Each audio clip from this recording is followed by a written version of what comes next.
बिस्मिल्लाहिर्रहमानिर्रहीम। अस्सलाम वालेकुम। आज 9 सितंबर बरोज़ जुमेरात हम बात करेंगे 3 अहम केसेस के हवाले से। मुस्लिम लीग नून के सीनियर रहनुमा बरजीस ताहिर आज लाहौर हाई कोर्ट पहुँचे गिरफ़्तारी से बचने के लिए और गिरफ़्तारी के खौफ से, और लाहौर हाई कोर्ट में उनकी दरख्वास्त ज़मानत पर समाअत हुई। उसकी तफसीलात आपके साथ शेयर करूँगा।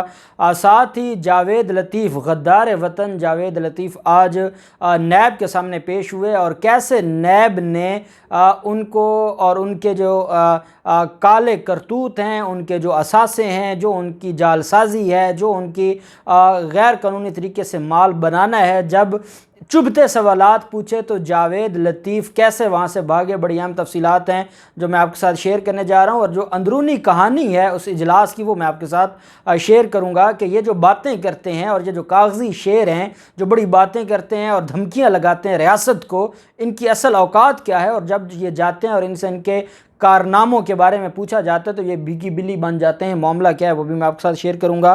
साथ हम बात करेंगे आज जो वकला की तरफ से स्ट्राइक की गई और साथ सुप्रीम कोर्ट में जो एहतजाज किया गया और जुडिशल कमीशन ऑफ पाकिस्तान का जो इजलास हुआ उसकी भी मुख्तसर तफसीलात आपके साथ शेयर करूँगा। आप जानते हैं जस्टिस आयशा मलिक साहिबा आज उनकी तकर्री के हवाले से सुप्रीम कोर्ट में, और ये एक तारीख़ बदलने जा रही थी, और सुप्रीम कोर्ट में पहली दफ़ा कोई ख़ातून जज उनकी तकर्री होने जा रही थी, लेकिन क्योंकि वो पंजाब बार कौंसल हो, पाकिस्तान बार कौंसल हो, सिंध बार एसोसिएशन हो, सुप्रीम कोर्ट बार एसोसिएशन हो, वो नहीं चाहते। वो ये समझते हैं कि जब तक ये मामला इस तरह नहीं चलेगा। अब एक चीज़ आप गौर करें, एहतजाज क्यों हुआ?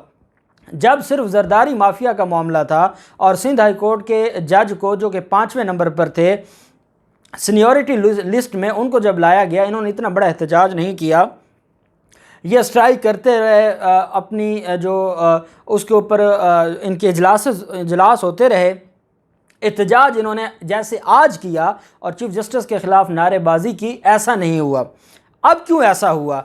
अब इसलिए ऐसा हुआ कि इनको कोई और उम्मीद थी। चीफ जस्टिस अमीर भट्टी साहब के अलावा जो मलिक शहजाद साहब हैं, जो सेकंड सीनियर मोस्ट जज हैं, इनकी ये थी कि चीफ जस्टिस साहब तो चलें चीफ जस्टिस बन गए हैं लाहौर हाई कोर्ट के, तो मलिक शहजाद साहब को लाया जाए बतौर जज ऑफ सुप्रीम कोर्ट। और इस वजह से ये वो जमातें हैं जो और अगर आप इनमें बड़े चेहरे देख लें, आम वकील आपको नज़र नहीं आएगा। आम वकील तो इन सारे मामलात से, ये जो स्ट्राइक है, ये जो एहतजाज है, इस वजह से भी वो इससे दूर रहता है, क्योंकि आम वकील जो प्रोफेशनल वकील है उसका तो अगर अदालत में स्ट्राइक होगी तो उसका काम तो नहीं चलेगा, उसका काम तो रुक गया। उसने जो मुख्तलिफ साइलिन के लिए अदालतों में जाना था वो नहीं जा सकता। इस वजह से ये जो पॉलिटिकल हमारे माफिया है वो इस सारे के सारे मामले को देखती है और आज एहतजाज किया गया। और बदकिस्मती ये है कि उनकी तकर्री पेंडिंग हो गई। 4-4 वोटों से जो है वो उनकी तकर्री के हवाले से मामला टाई हो गया और उसके बाद फिर मामला पेंडिंग हो गया। क्या ये कोई जीत है हमारी बार कौंसल्स की, बार एसोसिएशंस की, या जैसे मरीम नवाज़ कह रही थी, और मरीम नवाज़ से कल ये सवाल भी पूछा गया जस्टिस आयशा मलिक, वैसे तो ये ख़वातीन के हकूक़ की बात करती हैं, लेकिन यहाँ आके जो कवानीन हैं, क्योंकि हकीकत ये है कि ना आइन में कहीं पर सीनियरिटी का जिक्र है और सुप्रीम कोर्ट की एक ही जजमेंट है और जिसमें सीनियरिटी नहीं बल्कि काबिलियत का जिक्र है, फिर उसके बाद ये क्यों स्ट्राइक कर रहे हैं? फिर जज जो भी है, वकील ने अपना काम करना है, जो जज आएगा अब मेरिट के ऊपर अपनी बहस करेगा और रिलीफ लेगा। ये मामला जुडिशल कमीशन ऑफ पाकिस्तान का है और उसमें एक नुमाइंदा होता है बार कौंसल्स का, वो जाकर बार कौंसल को रिप्रेजेंट करता है और वहाँ पर मामला कानून के मुताबिक होता है। आप अपना नुमाइंदा वहाँ जुडिशल कमीशन ऑफ पाकिस्तान में भी भेजते हैं और उसके बावजूद आप उस पर एतराज़ भी करते हैं। ये जो सारी चीज़ें हैं, मैं ये समझता हूँ कि ये मामलात शायद आगे जाके मज़ीद ख़राब हो सकते हैं। और आयशा मलिक साहिबा की जो तकर्री है उसके हवाले से ये जो मामला है ये ठीक नहीं हुआ और एक उम्मीद थी कि खातून जज को जो पहली दफ़ा तारीख़ बनेगी उसको अभी तक फ़िलहाल अभी के लिए नाकाम बना दिया गया है।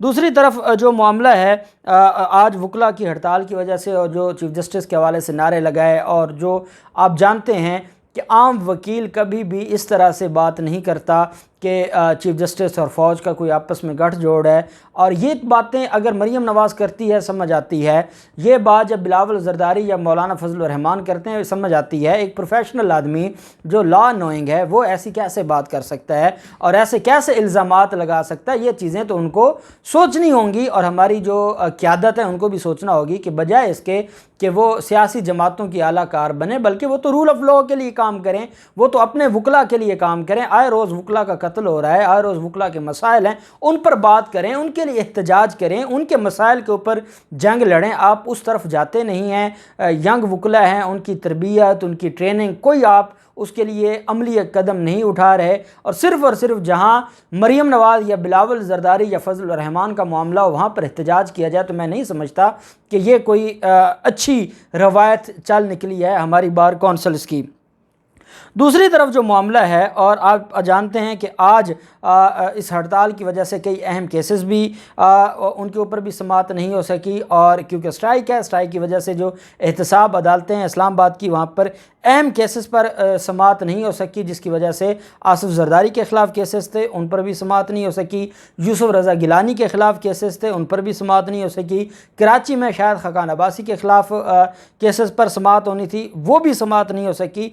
जो इस बात का सबूत है कि जिस दिन अहम केसेस होते हैं और उन अहम केसेस में यही बार कौंसिल के बड़े बड़े लोग जाकर पेश होते हैं, उस दिन स्ट्राइक का होना ये भी एक सवालिया निशान है जिसके ऊपर हमारी अदालतों को देखना होगा।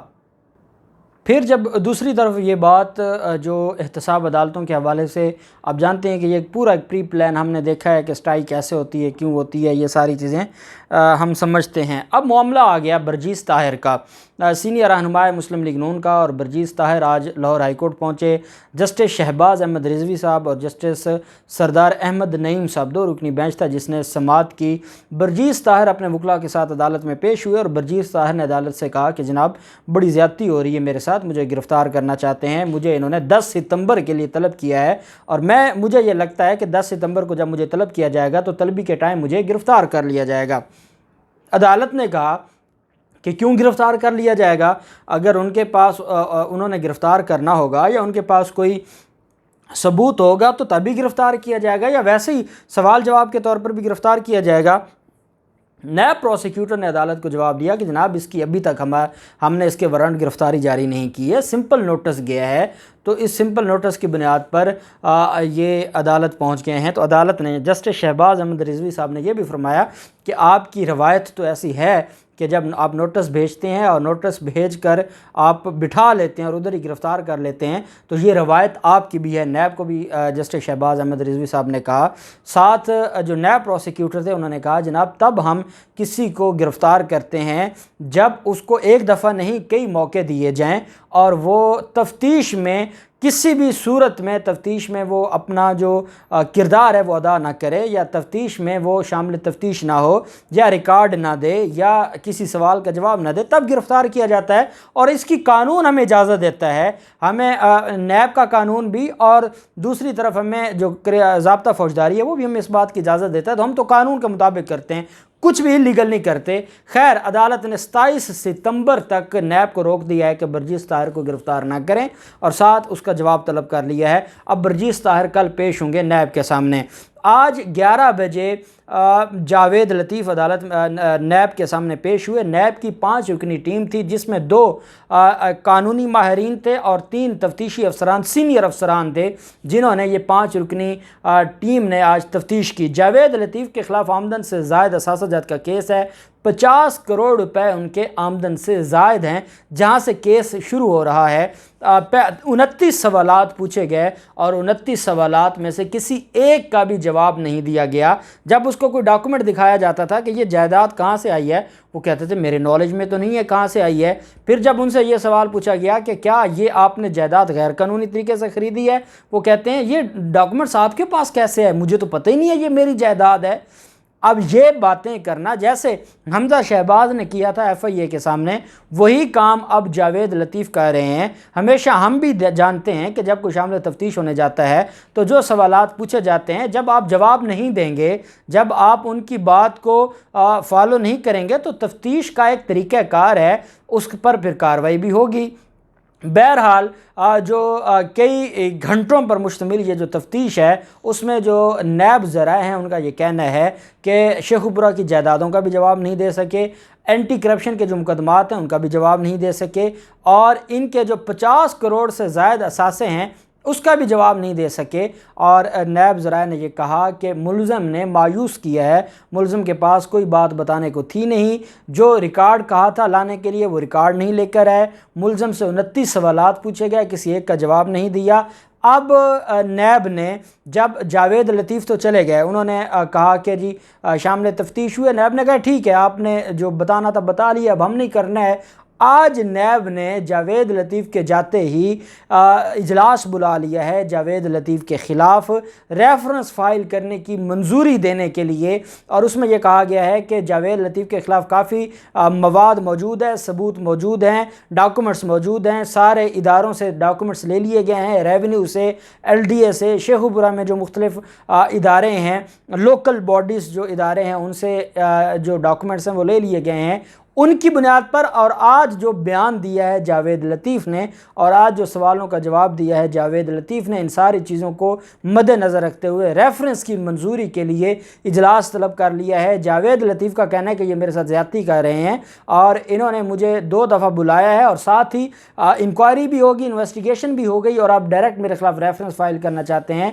नैब ने यह जवाब दिया है कि जब हमने आपको इंक्वायरी और इन्वेस्टिगेशन में पूरा मौका दिया है, आप अपने केस को डिफेंड करें, जब आप नहीं करना चाहते तो जो हमारे पास सबूत मौजूद हैं उनकी बुनियाद पर हम रेफरेंस फाइल करेंगे और आगे फिर आप अदालत को जवाब दीजिएगा।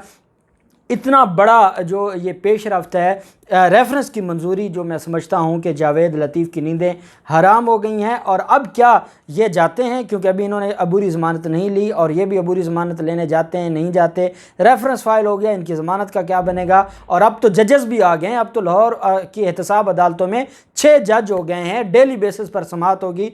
मामला बड़ा दिलचस्प होने जा रहा है। जो भी तफसीलात होंगी आपके साथ शेयर करते रहेंगे। अल्लाह पाक पाकिस्तान का हामी और नासिर हो। बहुत शुक्रिया। अल्लाह हाफिज़। पाकिस्तान जिंदाबाद।